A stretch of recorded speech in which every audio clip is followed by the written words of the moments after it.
Terrorism remains the biggest challenge and threat to our peace and continues to be the biggest violator of human rights in all its forms. Terrorism, like climate change and pandemic, impacts us all. India follows a zero-tolerance approach towards terror and unequivocally condemns terrorism in all its forms and manifestations, including cross-border terrorism.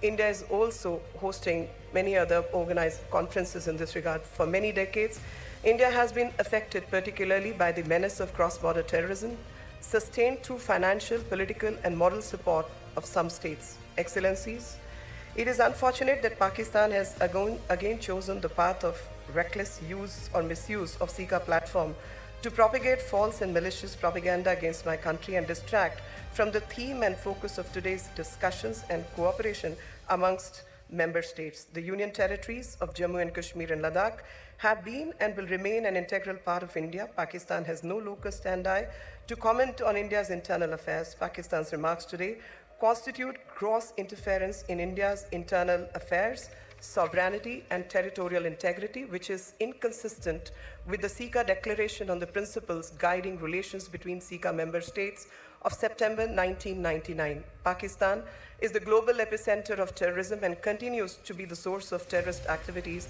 including in India. Pakistan continues to make no investment in human development, but provides their resources for creating and sustaining infrastructure of terrorism.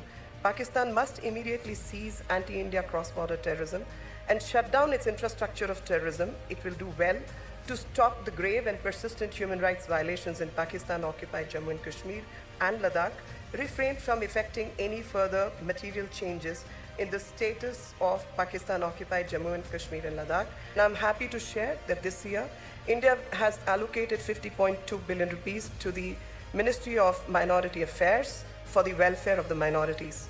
With its own record of the dismal treatment of minority communities, Pakistan would be well advised to set its house in order instead of lecturing the world community. This is a country where religious and ethnic minorities are systematically persecuted. The frequent instances of attack and vandalism on the places of worship of minority communities in Pakistan and the countless cases of abduction, forced conversion, and marriage of minor girls from minority communities in Pakistan are evidence of vulnerable status of minorities in this country.